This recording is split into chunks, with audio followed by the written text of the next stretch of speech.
Yep, afternoon, good morning, everyone.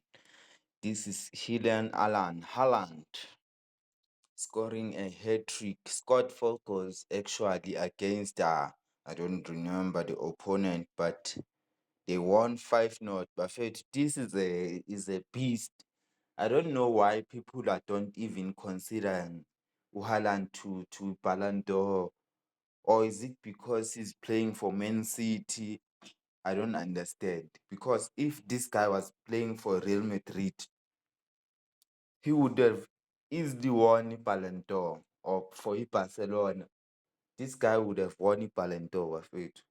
And he's just only 25. Nobody's talking about him because he's not hype. He's a real talent. This guy is a scoring machine.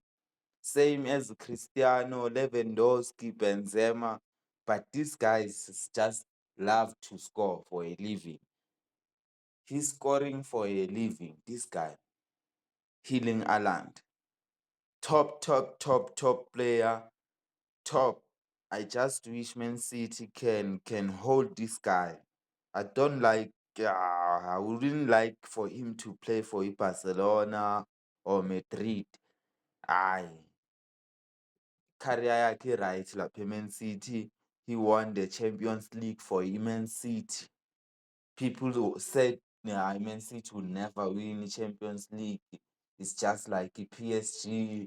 They won't never win Champions League with all the qualities and the money. But this guy is a real beast, Buffett. Shout out to Haaland, Buffett. Shout out to Haaland. Shout out to Ntwana Ngan, just 25 years old, Buffett.